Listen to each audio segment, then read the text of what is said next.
6月30號啦，今日高等法院又有一單大判決。本來我以為分分鐘就會有結果，就係關於出身公民權。今日判決出嚟嘅咩事呢？另外，尋日最高法院都做咗個重大判決，就係郵寄選票可以數到選舉日之後。咁結果帶嚟咩影響呢？就令到拯救美國法案變成共和黨而家一定要打贏嘅戰役。好，另外就係有兩股共產黨勢力同時攻擊美國，喺川普點樣兩邊應付呢？最後一個呢，我覺得好值得留意嘅就係俄烏戰爭出現逆轉，而普京而家個地位都幾危險。好，歡迎收聽同失樂方位為你帶嚟嘅 Good Morning America 早晨美國節目。YouTube 嘅觀眾朋友你睇好，希望呢度都係硅谷調頻961嘅聽眾朋友，大家好。琴日嘅新聞比較短啊，因為有啲高院判決咁講到，所以今日就一齊講埋。今日新聞會長少少，但係都係好重要嘅話題。好，我哋直接入正題啦。琴日最高法院判咗美國嘅選舉日蓋嘅郵戳嘅選票得啦。咁結果係咩意思呢？即係話只要郵戳係選舉日當日蓋落去，選舉結果唔使即日出，因為佢郵寄選票可以喺憲法規定嘅選舉日之後幾日先至數埋。呢個係一次好重大嘅判決啦。咁呢個來源就係共和黨全國委員會喺路易斯安那州入稟，想要杜絕呢種叫做選舉日完咗之後再睇下仲差幾多票嘅做法，再做票舞弊，咁補翻當日郵戳舉翻轉選情，好似2020年同2026年加州選舉呢，就係咁樣。6月2號加州呢個叫做初選呢，去到今日6月30號都仲未有最終結果，仲未數完票，咁又係咩玩法呢？咁如果用呢個路易3呢，之後呢就可以做成一個高等法院判決嘅先例，就可以改變美國30個州，包括加州喺選舉日之後慢慢數票呢種做法，佢杜絕加州嘅荒謬嘅慢數票同埋潛在可能嘅造票風險，就係咁。共和黨全國委員會就係想用呢個路易斯安那州案件告上聯邦法院，最後上訴到最高法院，目的就係咁。喺2-3個月前呢，最高法院開庭審理嘅時候呢，好似都傾向共和黨會贏，但係我哋都知啦，我之前都同大家講過啦，上個禮拜4就預計會有判決，結果都未出，所以呢，比預期判決遲咗成10日，佢好明顯就係出嚟變化啦。內部有好大爭議，拖到最後2日，因為7月頭最高法院就放假，大家都翻屋企啦。佢要到9月先翻嚟，所以最後嗰2日咧就積極推出判決，咁就證明爭議真係爭到最後一刻。最後投票結果都係一票之差，5-4。最關鍵嗰票就係否決票判嘅，共和黨輸咗嗰票咧就係巴雷特，而且呢份判決書咧都係冇執筆嘅，咁好明顯就係佢自己主張要延長呢個咁嘅決定。用借話數都可以數得出嚟。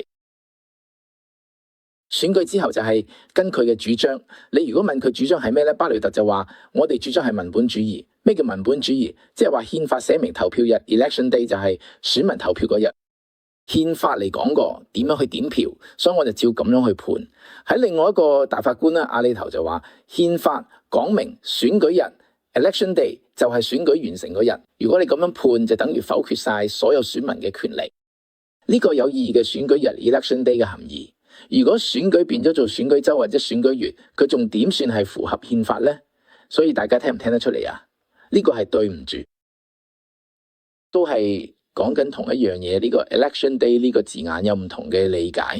咁當然啦，呢個就叫做解釋憲法，係咪先？高等法院嘅職責咧，確實係解釋憲法，所以巴萊特咧明顯係由個體選民嘅角度出發。選舉日咧就係選民投票嗰日，至於幾時點票，咁所謂之後再講，因為憲法咁寫明。而阿利托大法官就話應該由成個選舉制度去睇，既然咧選舉日就係嗰日，個選舉就要喺嗰日完成，所以表面嘅雙方都有自己嘅道理嘅。咁就冇點解釋點判啦。9位大法官最後會點判呢？但係巴雷特嗰票過咗去之後呢，佢加埋嗰個由共和黨總統任命嘅羅伯茨，即係首席大法官，佢哋兩個走咗去自由派個3個大法官中間睇過咗去之後，就變咗5-4，就咁樣定咗落嚟啦。所以呢，佢巴雷特究竟點解會咁判呢？點講好呢？以我對佢嘅了解，我做一個解讀啦。叫做方位嘅解讀，咁樣判即係話係為咗方便選民，你只要喺選舉當日投咗票就得噶啦。至於話方便，方便咗另一面。通常就係漏洞啦，我哋都知啦，被攻擊嘅系統，無論係咩系統，軟件系統、硬件系統，呢個硬體系統、物理系統入去越方便，通常就代表漏洞越大。換句話講，嚴格嘅系統通常就代表唔方便，係咪先？好似我哋大家都好熟悉啦，你登入邊個軟件，登入邊個網站，要輸入口令嘅時候，如果你想方便啲，你就攞個1 2 3 4 5啲啦。但係咧，如果唔俾你咁做，要求你一定要有數字、有特殊符號、有英文字母之類，至少要9位、9個字，甚至12個字咁樣。再加埋手機2次驗證，梗係好唔方便啦。佢帶嚟嘅就係你嘅口令安全、網站同軟件嘅安全。所以而家我哋要問自己，呢個國家面對嘅問題到底係咩？係咪選民投票真係唔夠方便啦？定係美國嘅選舉唔夠安全呢？所以我哋大家一齊嚟投票好唔好？咁如果你係最高法院大法官，你會點判？你覺得選舉到底代表咩意思啊？選舉日係咪即係選民投咗票就叫選舉日？定係選舉日係美國完成晒成個選舉嗰日先叫選舉日？咁我哋做個民意調查好唔好？跟住咧，白宮嗰邊，川普嘅高級顧問 Stephen Miller 就直接公開鬧爆最高法院。佢話羅伯茨同巴雷特走咗去嗰邊投票。佢話咧，佢唔係常識咩？選舉日就係一個國家完成選舉嗰日，唔可能有其他解讀，唔可能有第二個結論。如果真係照你哋嘅判嘅話咧，就會搞到美國先至有啲選舉週、選舉日，甚至有多個選舉日。跟住佢又講，呢個判決就證明咗嗰個選舉改革法拯救美國法案一定要通過。除咗身份證、除咗公民驗證之外，仲一定唔可以有所謂普遍性嘅郵寄選票，除非有特殊原因，譬如你係海外駐軍啦，你而家喺海外旅行啦，你身體有殘疾去唔到現場等等啦，咁只有好少數嘅人先可以用郵寄選票，唔可以搞咗大範圍全民性嘅郵寄選票。咁當然啦。呢個判決對選舉嘅影響就唔大，因為只係極少數人啫，係咪先？好啦，頭先講嘅高院就選舉日可唔可以延遲呢件事，既然已經有判決啦，咁呢個裁決就代表住川普就出咗條 Twitter 嘅話，呢個就代表國會一定要通過拯救美國法案，冇得唔過，一定要過。川普發咗一條好長嘅 Twitter 咧，基本上就講咗3樣嘢。第一，要選舉就要睇身份證；第二，要有公民證明；第三，就唔准郵寄選票，除非有特別需要。川普總統跟住又講，佢話任何政治人物或者其他人都冇理由反對以上3項要求，反對得一個原因就係想作弊。跟住川普又講，佢話眾議院已經3次通過呢個極之重要嘅法案，但參議院好似做唔到。川普就話：我哋國家而家正發生一場強大嘅共產主義運動，呢場運動比第一次世界大戰、第二次世界大戰、珍珠港事件或者911都仲危險。所有嘅民主黨人同埋我哋5個共和黨參議員咧，都喺度阻撓。呢度都包括阿拉斯加嗰個叫咩 Kasky 嗰個。緬因州嘅 Susan Collins， 仲有北達科他州嘅 Tom Tillis， 仲有路易斯安那州嘅 Bill Cassidy， 仲有肯塔基州嘅麥康奈爾。佢話你哋一定要投票拯救我哋國家，唔可以有任何借口。結果大家發完之後，你覺得好有趣啊？尋日 Bill Cassidy 即刻就走出嚟，佢就發咗條推文，佢話你邊個助手同你講嘢？我係支持拯救美國法案最後一個版本嘅。咁意思就係話你唔好亂咁怪我啦，我係支持嘅。咁樣你就剩翻4個人，Murkowski、Susan Collins， 仲有呢個叫做 Tom Tillis， 唔好意思，仲有麥康奈爾，佢就差1個人。講白咗，因為共和黨係53票對47票嘛，如果有就真係差嗰個人就搞掂啦。所以問題就係圖民點解做唔好自己份工，說服佢哋改變主意呢？而家共和黨大部分人都對圖民可以話係憋住一肚氣。但係川普去到今日都冇講過一句難聽嘅說話，因為臨陣換將其實係作戰大忌。如果因為換將令到圖恩自己反季面，咁即係再少1票，依家本身票數都唔夠啦，再失多1票。如果圖恩真係俾人逼到反面呢，佢就更加過唔到啦。不過草根運動嘅領袖 Scott Presley 就冇乜客氣啦，佢早排直接走去圖恩嘅家鄉，去到南達科他州嗰個共和黨大會。州共和黨大會喺入場嘅時候，俾圖恩落命令，叫人擋住，保安就唔俾佢入會場。咁結果點呢？佢即場拎部手機出嚟直播，最後逼到南達科他州嘅共和黨主席要出嚟道歉，仲要炒咗個保安。咁同時，南達科他州共和黨大會入邊有個委員會都通過咗多數決議，佢叫做譴責圖恩。不過最後大會嘅通過，如果大會通過佢就真係好奇怪啦，即係變咗佢自己個州嘅共和黨都譴責嘅。依家只係一個委員會譴責嘅，但係大會咁通過，等於圖恩走甩咗一劫。跟住而家咧，呢個 Presley 就日日公開發言。唔知有啲人識 Presley 呢個人呢？大家可以留言講下，有冇人識嘅？佢係一個民間嘅叫做草根運動者。佢喺2024年大選嗰陣呢，佢就喺賓州留咗好耐，將賓州好多選票都吹出嚟啊！所以呢，共和黨內部就有好多人覺得賓州贏得咁靚，同呢個 Presley 有密切關係。當然啦，另外就馬斯克啦，喺上邊撒錢啊。佢喺基層做嘢做得好，佢哋就係公開發言。佢主要有幾個重點，3個重點。第一，佢話我哋而家有總統、有參議院、有眾議院，點解仲會過唔到？呢個係第一個強烈嘅疑問。第二就係呢個叫做拯救美國法案呢，選民支持度咁高，高到80%，點解都仲過唔到？第三呢，就係眾議院議長強生，佢手上淨係多2票咋，215對213啊。咁呢個有400幾人。馬克強生都可以將拯救美國法案通過3次，而且好多議案佢都過到。你參議院得100幾人，你仲多3票，點解都過唔到？你呢個領袖同眾議院嘅領袖有咩分別啊？所以呢，令到呢個法案過到就係你嘅工作嘅意思，就係你唔好扮啲私人嘅，成日話都係佢哋唔投票，我有咩辦法呢？咁所以 Prescott 就話人哋強生點解可以說服大家？點解你就說服唔到？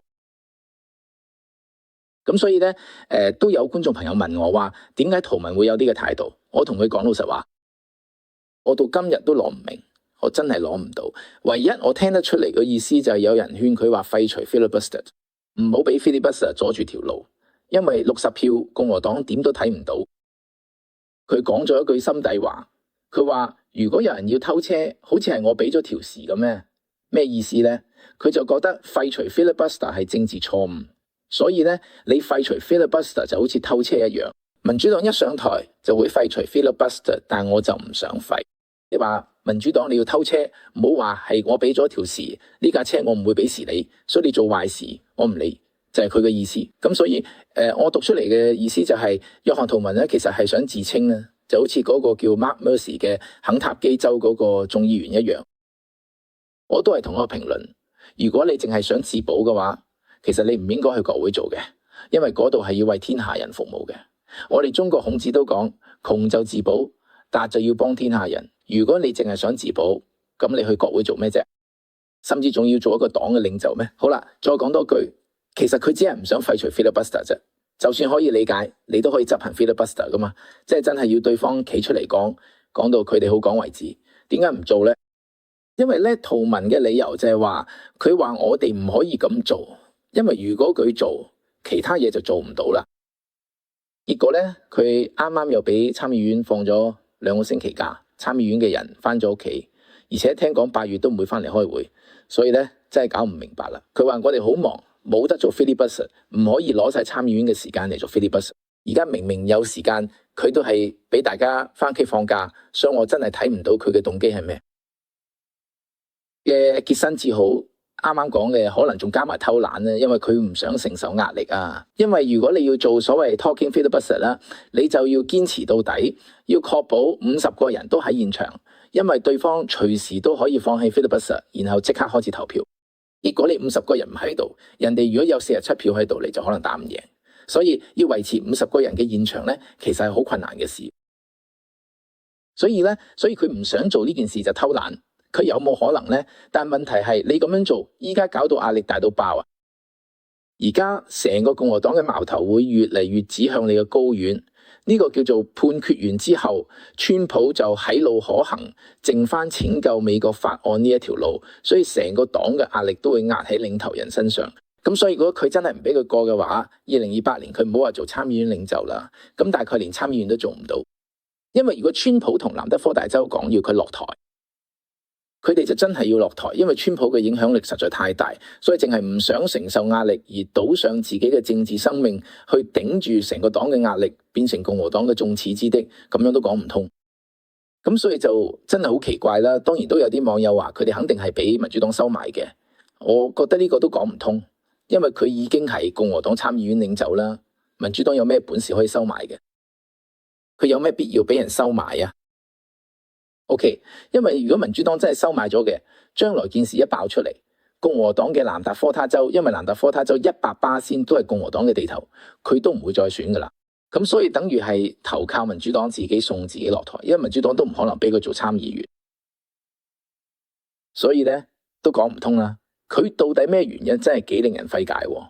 我哋有啲嘅眼利嘅朋友可以估下究竟咩原因啊？特別係我哋有啲南達科他州嘅觀眾啊，大家可以講下原因係咩？但唔好鬧人啦。我建議大家唔好鬧人啦。呢度都係一個公共論壇啫，係咪先？我哋一齊分析下，你到而家為止，根據我對美國同埋美國政治嘅理解，我都睇唔到點解佢要阻住，點解唔係死力推呢個案？如果冇死力推，最後有人唔肯做，佢哋都可以話你睇下係咁地唔做嘅。但而家佢連推都唔推，真係好奇怪。我覺得真係好奇怪，因為佢而家嘅下風，如果再落去，真係會變成眾矢之的。就算特朗普唔鬧嘅，唔出聲，佢身邊所有人都會講嘅。所以呢件事真係好奇怪啊！吓，咁另外，眾議院議長強生為咗救場，啱啱就提議要將拯救美國法案納入國防授權法。咁咩邏輯呢？就係話國防授權法案咁樣就一定要過，所以我就將佢綁埋一齊啦，咁樣就可以一齊過。當然啦，其實呢個只係一個政治表態，一個決心咁解，因為民主黨絕對唔會俾你過，係咪先？佢哋一定會拖落去，反正拖落去都係拖你特朗普嘅政局啦，拖你特朗普嘅國防部，或者拖你特朗普嘅戰爭部，佢哋冇咩心理負擔。咁所以呢，你要綁埋一齊，佢哋照樣會用拉布戰術，你都係冇辦法。但係只係眾議院表個姿態啫。所以咧，呢個拯救美國法案而家因為距離中期選舉剩翻3個半月啫，時間真係唔多，3個半月啫。而家7月7、8、9、10 4個月零5日咋，就得咁多時間，再拖落去，最後咧可能就生米煮成熟飯，連時間都冇埋。咁所以咧，而家就係共和黨內咧圍繞住拉布戰術 filibuster 嘅情況，嘅參議院嘅圖文各方面咧嘅事都會變得好激烈，我哋就睇下之後會發生咩事啦。好，下一個消息其實都係重點新聞，就係兩股共產黨同時攻擊美國，咩情況啊？好，我哋先講一講啦。今日係選舉日，今日有幾個州做初選呢？就得一個州，呢個州就係科羅拉多州。科羅拉多第一國會選區咧，現任眾議員係一位資深議員，叫做迪安，叫做戴安娜，佢已經做咗議員30年啦。咁而家面對一個得29歲嘅社會主義者，係 DSA 成員，叫做嘅挑戰啦。喺呢個社會主義者喺年紀得29歲，仲未有啲做議員咁耐，即係話點講啊？我食嘅鹽都多過你食嘅飯啦，居然咁挑戰噶。仲有而家會唔會重演紐約嗰個故事呢？咁 DSA 就公開呼籲話投票俾社會主義者，我哋再睇多一席啦。呢度有兩個意思。第一就係紐約嘅社會主義趨勢其實冇停過，仲好似向美國西部蔓延嘅。第二就係佢哋可以公開咁支持社會主義，都唔使擔心有咩後果。呢個都係美國而家一個好大、令人好擔心嘅變化。大家要知，20年前呢句說話係講唔出口嘅，講咗出嚟就等於自爆選舉。今日佢可以理直氣壯嚟講出嚟支持社會主義者，呢個就係美國嘅變化。咁另外咧就係話前幾日咧有個初選咧，同大家講，因為特朗普發咗個推文咧，我先至翻去查咧，華盛頓 DC 嘅市長初選係今個月16號舉行，即係半個月前。結果咧就係另一個 DSA， 即係民主社會主義者現任市議員叫做賈尼斯路易斯喬治贏咗初選，因為華盛頓 DC 超過90%都係民主黨嘅城市，支持率好高，咁所以咧佢基本上篤定會當選市長。咁就會接替而家唔再尋求連任嘅中間派民主黨市長，叫做鮑澤。所以咧，特朗普喺星期一喺白宮嘅圓形辦公室對住傳媒發表講話，就係抨擊日益崛起嘅民主社會主義運動，仲將佢定性為美國自建國以嚟面對過最大嘅威脅。特朗普總統再次警告話，呢個政治趨勢本質就係共產主義，仲要喺全美各地迅速蔓延。特朗普話所謂嘅民主社會主義只係包裝過嘅講法，佢哋用呢個詞係因為聽落去好聽啫，但其實就係共產主義，就係共產黨。特朗普總統話：我認為呢個係我哋國家面對最大嘅威脅，可能係建國以嚟最大嘅威脅，包括第一次世界大戰、第二次世界大戰、9/11同埋珍珠港嘅襲擊。特朗普話：可能有人會笑佢哋講，但係聰明嘅人就會明白佢嘅觀點。特朗普總統話：宣揚民主社會主義嘅候選人之所以可以攞到追隨者、攞到選民支持，就係因為佢哋許下嘅冇辦法兌現嘅承諾。不過靠住咩都送出去嘅當選，實在太容易啦。好啦，咁針對 DC 呢個新市場，咁市場想做咩呢？佢想清空監獄，將 DCDDC 變成庇護城市，咁反對移民同埋海關執法局，咁歡迎有犯罪記錄嘅非法移民翻嚟首都生活。佢抵制同打擊犯罪嘅行為，佢主張削減警察經費，仲要擴大所謂冇現金保釋。咩叫冇現金保釋啊？即係 low cash bail 咯，就係俾錢去保釋啦。咁呢個就係唔使俾錢保釋，咁咪叫咩保釋啊？其實就係冇責任佢放人出嚟啫，係咪先啊？咁特朗普就發言啦，佢發推話我已經搞掂咗 DC，佢話絕對唔會容許呢啲政策，呢啲市政府嘅政策係破壞首都嘅治安同秩序。所以佢又話咧，佢要好似對付紐約市長曼達尼咁，要同 DC 市長見面咧，即係要同佢哋一場較量。好，呢個係美國其中一個潮流。第二個潮流就係追查，呢個叫做新漢姆嚇。尋日我同大家講過，呢個新漢姆，呢個拎咗上海嘅美國商人叫新漢姆。咁有觀眾朋友話：你一陣叫新甲姆，一陣又叫新漢姆，到底冇叫咩名啊？好似就係型漢姆啊！你點睇翻亞歷山英文喺入邊寫住先銜，咁你點讀啊？好似興漢姆嘅，我哋就確定係新漢姆。前財政部官員慢啲嚇，萊曼，唔好意思，係冇賣。咁之前擔任過叫做比特幣政策研究所嘅研究主管，咁喺尋日發布咗一份新嘅報告，專門去查新漢姆個網絡嘅美國網絡仲做緊啲咩事，其他人而家都唔知。我哋知嘅就係佢喺美國支持唔同嘅社會主義團體。你知唔知佢支持嘅社會主義團體同 DSA 係咪同一樣嘢呢？其實真係唔同嘅。佢支持嘅係中國共產黨喺美國想培植嘅勢力。咁所以大家要知道呢個社會主義或者共產黨其實有兩股勢力，一股就係暴力共產主義，從蘇聯到中國、北韓、古巴、越南等等。另一股呢，就係歐洲自己發展出嚟嘅，從英國嘅費編社，再到德國嘅法蘭克福學派，再到美國嘅哥倫比亞大學。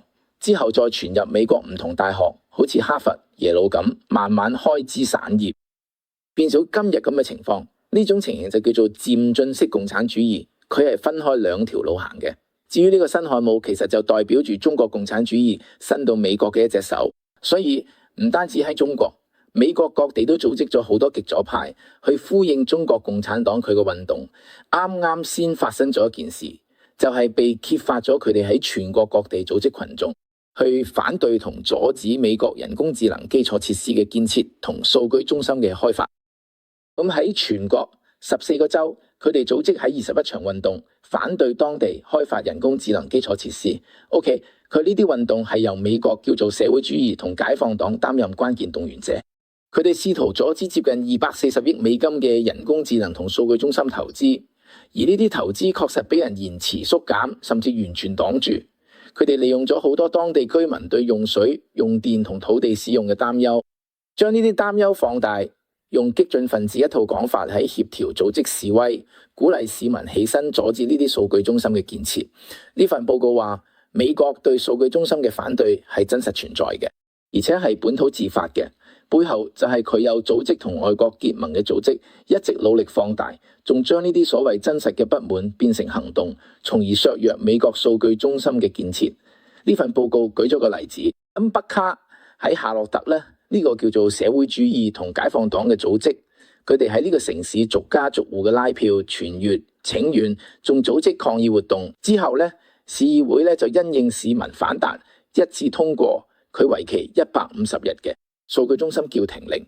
佢哋而家正努力想將呢個暫停令變成永久禁令。咁其實背後嘅背景係咩呢？就係中共同美國而家喺度做人工智能競爭。除咗科技競爭、技術競爭之外，中共仲做咗其他嘅，好似精咗美國嘅人工智能系統，即係抄人嘅功課嘅。與此同時，佢哋又利用美國嘅反對美國，呢啲就係中共嘅手法啦。咁樣就俾咗辛漢武呢啲人利用佢喺美國各地嘅網絡去煽動市民唔滿。美國想喺邊度起數據中心啊，佢就去邊度阻撓，結果搞到數據中心起唔到，因為數據中心始終都要有地方落腳噶嘛，除非將來搬上太空啦。